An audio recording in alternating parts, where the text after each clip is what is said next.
اگر قلم مضبوط ہے تو ہواؤں کے رخ بدل دیتا ہے، اور جب وہ بک جاتا ہے تو زمین پہ ایک بوجھ ہوتا ہے۔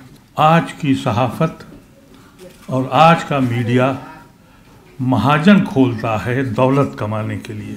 صحافت وہ چیز ہے، میڈیا وہ چیز ہے جس کو سب سے پہلے ہمارے یہودیوں نے سمجھا، اور جب یہ RSS نے سمجھ لیا کہ میڈیا کی اہمیت کیا ہے، تو ہماری زمین جب سے ہندوستان پہ قبضہ ہوا، ہماری زمین جہنم بن گئی۔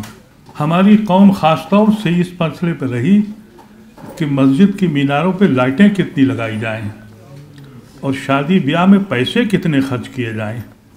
ان کی یہ سمجھ میں آئے ہی نہیں کہ میڈیا ہی ذہنوں کو بدلتی ہے، میڈیا ہی انسان سے وحشی بناتی ہے اور وحشیوں کو انسان بناتی ہے۔ جس ملک میں میڈیا کمبنل ہو جائے، ایک طرفہ ہو جائے، ظالموں کے خلاف آواز اٹھانے کی ہمت نہ ہو، قلم لرزنے لگے، اس سماج کا ہونا کیا ہے؟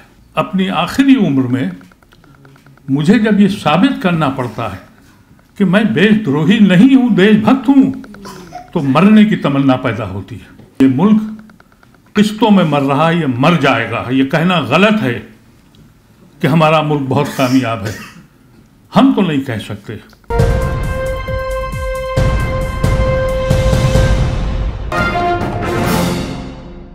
بہت ہی موضوع سبجیکٹ پہ آج ہم لوگ اکٹھے ہوئے ہیں، role of media in the democratic world.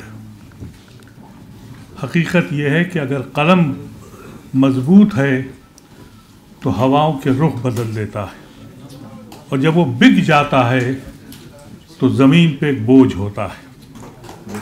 ہم نے یہی دیکھا ہے۔ ہم تو اس وقت کی صحافت کو جانتے ہیں، ہم نے پڑھا اور دیکھا۔ نہرو جی نے ایک اخبار نکالا پیسہ کمانے کے لیے نہیں، گاندھی نے اخبار نکالا ذہنوں کو بدلنے کے لیے، پیسہ کمانے کے لیے نہیں۔ مولانا آزاد نے البلاد کھولا، پیسہ کمانے کو نہیں۔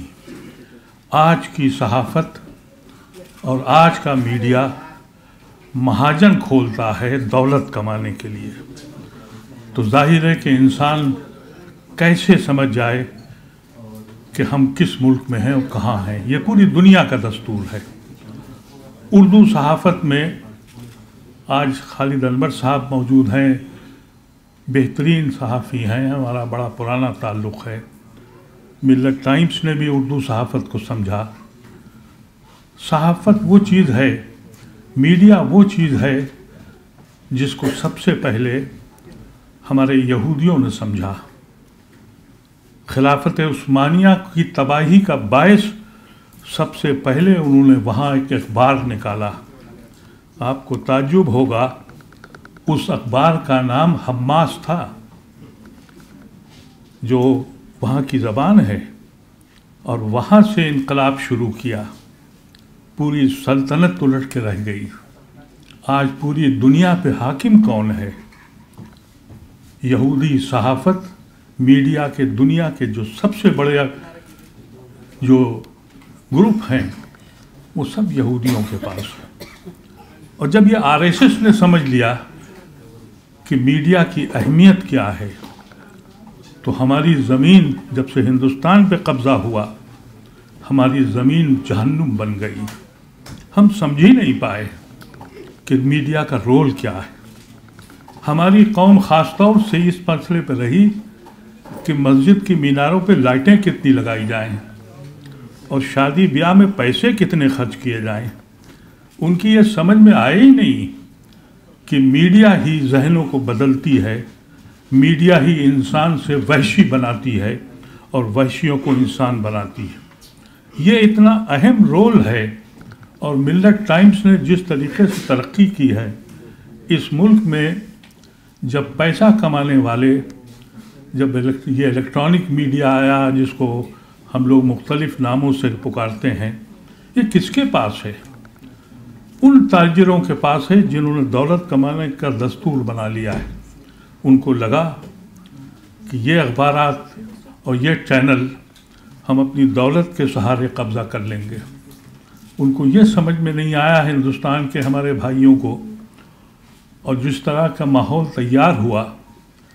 ہمیں یاد ہے اپنے جوانی میں، بچپن میں، اردو کا ایک اخبار ماجد دریابادی صاحب کا نکلتا تھا، سخت جدید. ایک بوسیدہ سے کاغذ پہ کالی روشنائی سے تحریر ہوتی تھی، اس سینوں کو چیر دیتی تھی، ایک راہ دکھاتی تھی. قومی آواز ایک اخبار نکلتا تھا، ایک بوسیدہ سے اخبار پر، کاغذ پر. وہ دلوں کو چھوتا تھا، حقائق کو بیان کرتا تھا، ظالم کے خلاف آواز اٹھاتا تھا، مظلوم کے لیے چلاتا تھا.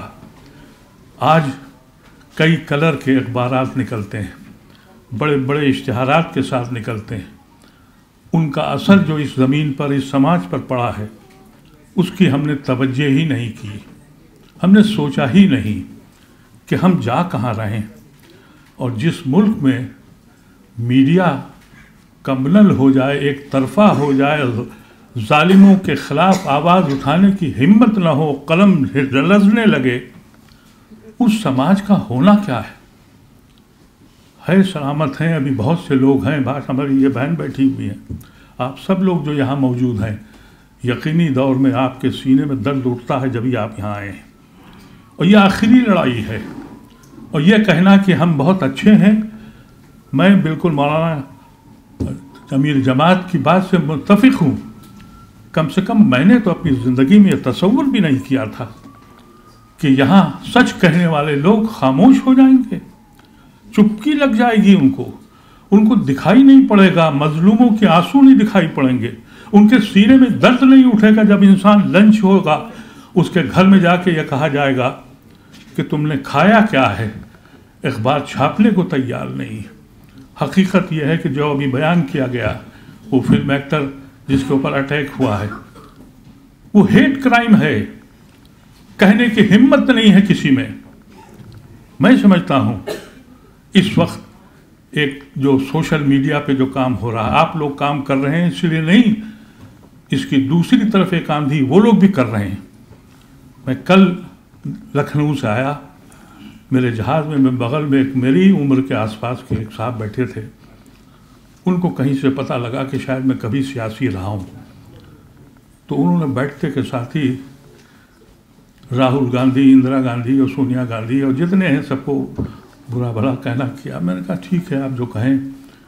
پھر میں نے ان سے کہا کہ کم سے کم ہمارے پاس تو آئیے، ہم سے پوچھئے تو، ہم سے انٹریکشن تو کریے. ہم کو تو آپ مکان نہیں دیتے، ہمیں گھر نہیں بلاتے، ہم نے کیا غلطیاں کی ہیں.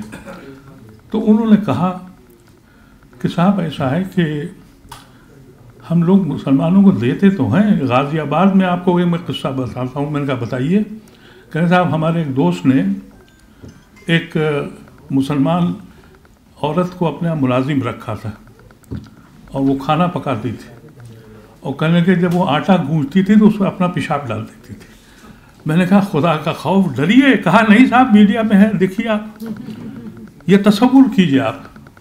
پھر انہوں نے کہا کہ صاحب وہ سنبھل میں ایم پی نے ایسی خطرناک تقریر کری.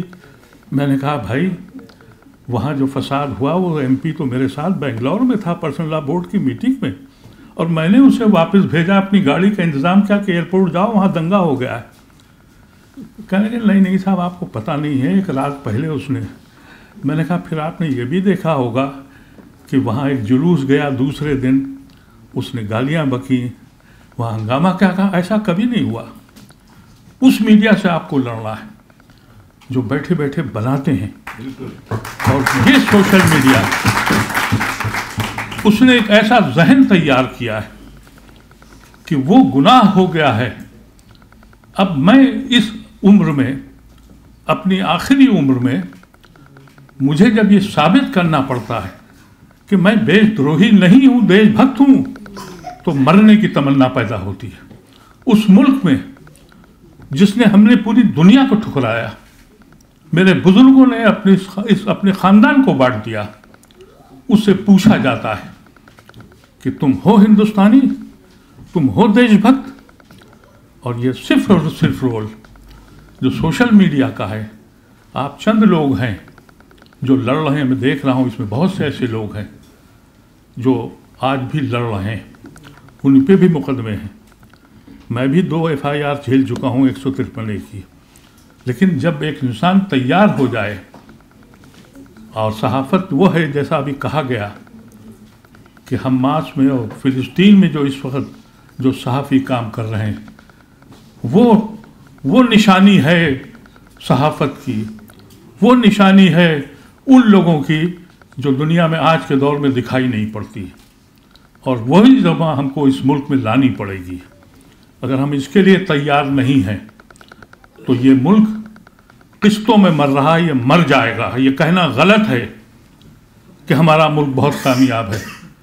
ہم تو نہیں کہہ سکتے، ہم تو شرم آتی ہے ہم کو کہتے ہوئے. ہم کو کہتے ہیں کہ ہم جمہوری ملک ہے. ارے کہاں کے جمہوری ملک ہیں صاحب؟ ہم جب پارلیمنٹ میں تھے تو ہم بولتے تھے، اسپیکر سنتا تھا. اب اسپیکر بولتا ہے اور ہم کو چپ رہنا پڑتا ہے. یہ بیٹھے ہوئے ہیں عمران پرتاپ گڑھی، جس دن بولیں گے باہر نکال دیے جائیں گے. یہ پارلیمنٹ ہے. کہتے ہیں کہ ہم جمہوری ملک ہو گئے. سب ختم ہو گیا ہے. امید صرف آپ لوگوں سے ہے، آپ حضرات سے جو سوشل میڈیا پہ کام کر رہے ہیں.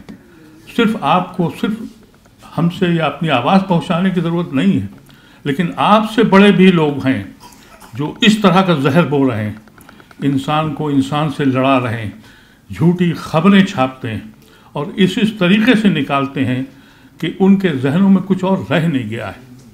مجھ سے بہت لوگ کہتے ہیں کہ صاحب حالات ٹھیک ہو جائیں گے. ہاں، اگر میڈیا سامنے ہو گیا اور میڈیا اگر بکنے سے بند ہو گیا اور میڈیا میں اگر قوت آ گئی. یہ جو اخبار ہم خریدتے ہیں، کیا آپ سمجھتے ہیں کہ یہ آپ کا پہلا خرید ہے؟ یہ اخبار پہلے ہی سے بک چکا ہوتا ہے، ہم دوبارہ خریدتے ہیں. ہم دوبارہ خریدتے ہیں اس اخبار کو روز، کیونکہ وہ بکا ہوا اخبار ہوتا ہے، وہ پہلے ہی سے بک چکا ہوتا ہے. یہ جو اشتہارات ہوتے ہیں اور جو چیزیں ہوتی ہیں وہ ان کو خرید چکی ہوتی ہیں. ایسے وقت میں صرف ایک میڈیا بچا ہے.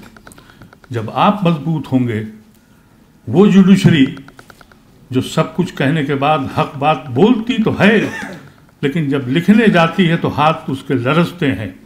لیکن جب میڈیا کا خوف اس کے اوپر آئے گا تو وہ ہاتھ اس کے بھی ختم ہو جائیں گے. وہ ہمت سے کام کرے گا. یہی وجہ ہے جو پولیس یا انتظامیہ ہے اس کو معلوم ہے آج کتنے لوگ جیلوں میں باہر ہیں، کتنے لوگ آج بھی پڑے ہوئے ہیں. اسی شہر میں خالد جو جیل میں ہے، اس کے باپ سے، اس کے گھر والوں سے پوچھئے کیا میڈیا نے ایسی آواز لگائی کہ چلو سڑکوں پر، چلو اس دہلی کے اندر کبھی 500 آدمی کھڑا ہوا کہ جس آدمی پہ آج تک الزام نہیں ثابت ہوا اس کو تم بیل نہیں دیتے.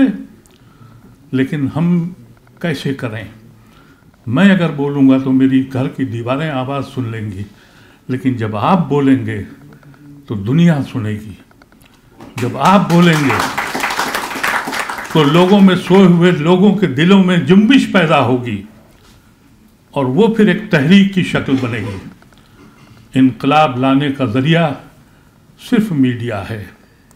اگر انقلاب لانا ہے اور ہندوستان کو بچانا ہے اور انسانیت کو محفوظ کرنا ہے اور ظالموں کے ہاتھ کو روکنا ہے اور اس کانسٹیٹیوشن کو بچانا ہے تو پھر میڈیا ہی ایک رول بچا ہے. اور ملت ٹائمز کو میں مبارکباد اس لیے دیتا ہوں کہ میں برابر ان کے پروگرامز دیکھتا ہوں، ان کی جرأت کو دیکھتا ہوں اور حوصلے کو دیکھتا ہوں. میں سمجھتا ہوں یہ بہترین موقع ہے اور اللہ آپ کو اور ترقی دے. اور اسی طرح کے جو آنیسٹ میڈیا ہیں، مسئلہ یہ نہیں ہے کہ کوئی میڈیا مسلم میڈیا ہو یا ہندو میڈیا ہو یا پھر میڈیا، آنیسٹ میڈیا کی ضرورت ہے. آنیسٹ میڈیا جو ہے اس کی شکل میں ہم کھڑے ہوں. اور میں سمجھتا ہوں آپ نے ایک بڑا کام کیا ہے. یہاں جتنے بھی حضرات ہیں میں سمجھتا ہوں زیادہ تر میڈیا کے ہی لوگ ہیں. ان کو اس بات کا سمجھنا چاہیے اب ملک تمہارے ہاتھ میں ہے. ہم لوگوں نے اپنی کوتاہیوں، اپنے خود غرضیوں کی وجہ سے اپنے ملک کو برباد کر دیا ہے.